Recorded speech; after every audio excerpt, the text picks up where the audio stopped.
perceraian dalam Islam. Ada sesuatu yang halal tapi dibenci. Abghadul halal ya indallah at-talaq. Sesuatu yang halal, sesuatu yang dibolehkan dalam Islam, sesuatu yang dibolehkan oleh Allah Subhanahu wa taala tapi dibenci adalah perceraian. Seperti itu. Jadi dalam Islam perceraian boleh tapi dibenci oleh Tuhan. Jadi mudah-mudahan kita terhindar dari itu. Karena apa? Kita ingin kasih sayang Allah, kita ingin rahmat Allah, kita tidak ingin dibenci oleh Allah. Misalnya terjadi perceraian itu dibolehkan ketika di antara kedua belah pihak tidak mendukung secara syariat. Apabila misalnya suami atau istri melakukan pelanggaran-pelanggaran syariat, dia sudah resmi suami istri, namun di luar hubungan mereka yang suci itu mereka membina hubungan di luar nikah. Misalnya suaminya berzina, istrinya selingkuh, itu maka dibolehkan perceraian itu. Ataupun misalnya antara keduanya melakukan pelanggaran syariat, sudah dibilangin udah segala macam, dia masih melakukan pelanggaran syariat ataupun yang melanggar secara hukum, misalnya mencuri, percurian ataupun narkoba dan yang lainnya, boleh itu diantara keduanya melakukan gugatan cerai. Kapan dalam talak? Ada talak 1 sampai talak 3. Talak 1 ketika jatuh talak, ketika jatuh perceraian, itu ada yang disebut masa iddah, masa menunggu. Salah satu kuru 3 bulan 10 hari, 3 kali masa haid, masa kesucian sirkulasi haid bagi seorang wanita. Itu di 3 kali masa itu apabila mereka terjadi islah, menyadari kekurangannya dengan pikirannya, dengan sudah bermuhasabah, saling sama-sama introspeksi diri, akhirnya sama-sama menyadari dibolehkan untuk kembali lagi dengan kata-kata rujuk kembali tanpa melakukan pernikahan lagi. Itu kalau untuk talak 1, jadi seperti itu. Keduanya itu dia diperbolehkan, boleh rujuk lagi, tapi dengan untuk dia menikah lagi. Jadi dia melakukan akad nikah baru lagi. Gitu. Kalau talak 3 yang berat nih, kan itu tadi kalau bahasa kita ada SP1, SP2. Kalau SP3 itu tidak bisa langsung dia kembali lagi, tidak bisa dia langsung menikah lagi. Dia harus itu si mantan istrinya sudah melakukan pernikahan dengan laki-laki lain. Contohnya tanpa skenario nih, tanpa disetting. Tadi setting misalnya mantan istrinya, tolong dong nikahin ya mantan istri saya, ntar setelah setahun atau entah 6 bulan kamu ceraiin, nanti saya mau balik lagi. Itu nggak boleh tuh. Pokoknya ketika dia sudah menikah lagi mantan istrinya, terus si suaminya menceraikan, dia dalam posisi kembali lagi menjadi seorang janda gitu. Berarti setelah masa iddahnya selesai, boleh mantan suami yang pertama boleh menikah lagi. Itu konsekuensi dari talak 3. Makanya penasehat agama itu dalam selesai pernikahan itu ataupun Pak Majelis Hakim itu menyarankan ada mediasi. Setelah putusan pun disarankan untuk masa-masa mereka berpikir, untuk sangat diharapkan untuk mereka rujuk kembali atau berkumpul kembali, membina ahli rumah tangga kembali. Ini yang memang menjadi sebuah dilema. Padahal sejak ketika hubungan rumah tangga antara suami istri yang dikarunia, yang dibuahi putra atau putri atau keturunan, itu dalam agama kita disebutkan ayat Al-Quran, liyunfik zu sa'atin min sa'ati. Jadi berilah nafkah, kewajiban seorang suami itu terhadap istrinya yang menjadi hak seorang istri ataupun anggota keluarganya, putra putrinya, jangan yang memberatkan gitu. Jadi nafkah itu adalah kewajiban, tapi si istri yang memiliki haknya tidak menuntut, jangan memberatkan. Lihat bagaimana keadaan suaminya.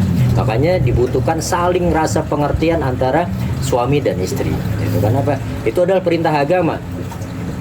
Jangan sampai kita memberatkan masalah nafkah.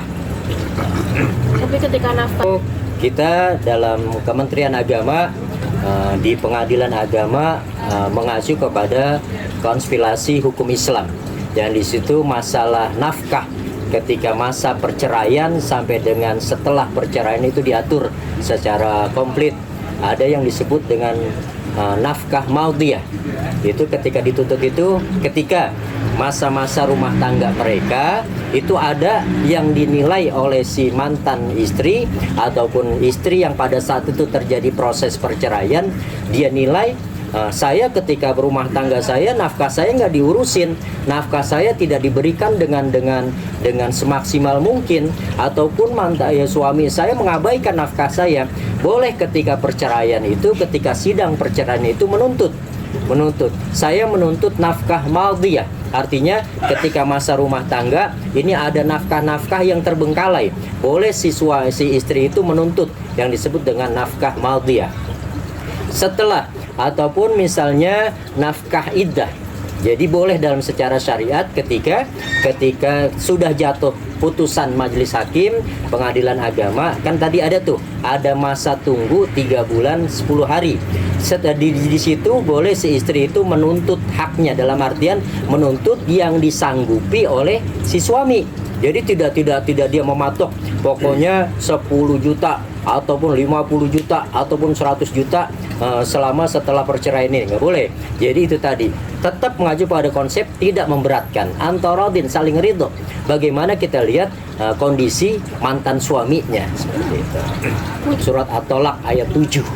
Nah, itu secara jelas dijelaskan bagaimana tentang dijabarkan itu dengan hukum fikih konspirasi hukum Islam yang itu menjadi sebuah acuan dalam Kementerian Agama Republik Indonesia dalam hal ini dalam pengadilan agama. Jadi seperti itu. Jadi kalau misalnya itu tadi paling lamanya berarti hanya 3 bulan 10 hari untuk si mantan istri ya. Itu untuk si mantan istri. Kalau untuk anak-anak itu adalah memang kalau hubungan darah tidak bisa terpisahkan, baik itu dalam ketika rumah tangga ataupun terpisah karena perceraian.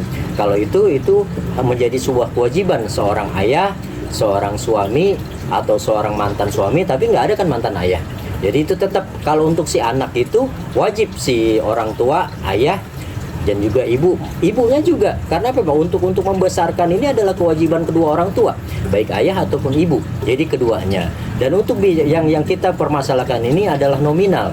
Jadi tidak ada dalam syariat, dalam agama Islam ataupun hal yang mengacu kepada perundang-undangan hukum konspirasi Islam itu nominalnya. Yang menjadi titik beratnya adalah kewajiban adalah memberikan nafkah, memberikan perhatian, memberikan kasih sayang, pendidikan, materi dan yang lainnya bagi anak. Kalau untuk mantan istri itu hanya cukup ketika masa iddah berlaku, berarti 3 bulan 10 hari. Untuk anak sampai batasan umurnya sebelum mencapai umur 21 tahun. Itu kewajiban seorang ayah. Seorang ayah baik dalam masa ayah hubungan rumah tangga normal ataupun ketika masa perceraian. Itu tertuang dalam undang-undang hukum konspirasi Islam. Oh ini yang berat. Kenapa? Itu tadi dari segi kita udah dikasih keringanan. Yang seorang suami kita diberikan keringanan untuk seorang istri menerima apapun yang diinginkan. Tapi jangan diringan-ringankan. Karena apa? Istri itu dari kecil, dari seorang putri anak kecil yang lucu-lucunya sampai dia dewasa, dirawat sama orang tuanya, dibesarkan, dinafkahi dan yang lainnya. Ketika dia dewasa, kita pinang, kita nikahi, itu adalah peralihan tanggung jawab dari orang tua. Si putri itu, si remaja putri itu, anak perempuan itu menjadi tanggung jawab suaminya, yang pada saat itu notabene-nya calon suaminya, yang masa kecilnya nggak tahu, nggak nafkahin, nggak apa. Itu adalah peralihan. Salah satunya adalah peralihan pemberian nafkah, yang keduanya peralihan pembimbingan, yang terakhir adalah mutlak ada tanggung jawab di akhirat, tanggung jawab di hadapan Allah Subhanahu wa taala. Kullukum ra'in wa kullukum mas'ulun an ra'iyati. Makanya disebut dengan pemimpin rumah tangga, imam rumah tangga adalah suami.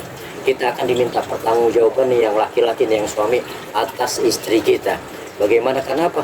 Anak orang lain, anak bapak ibunya yang lain yang dari kecil ini, ketika kita dewasa kita meminangnya, kita mengambilnya, kita mempersuntingnya sebagai istri, tanggung jawabannya di hadapan Allah sangat besar. Makanya jangan menyepelekan masalah nafkah, baik itu lahir atau batin. Karena apa? Kita akan diminta pertanggungjawabannya di hadapan Allah.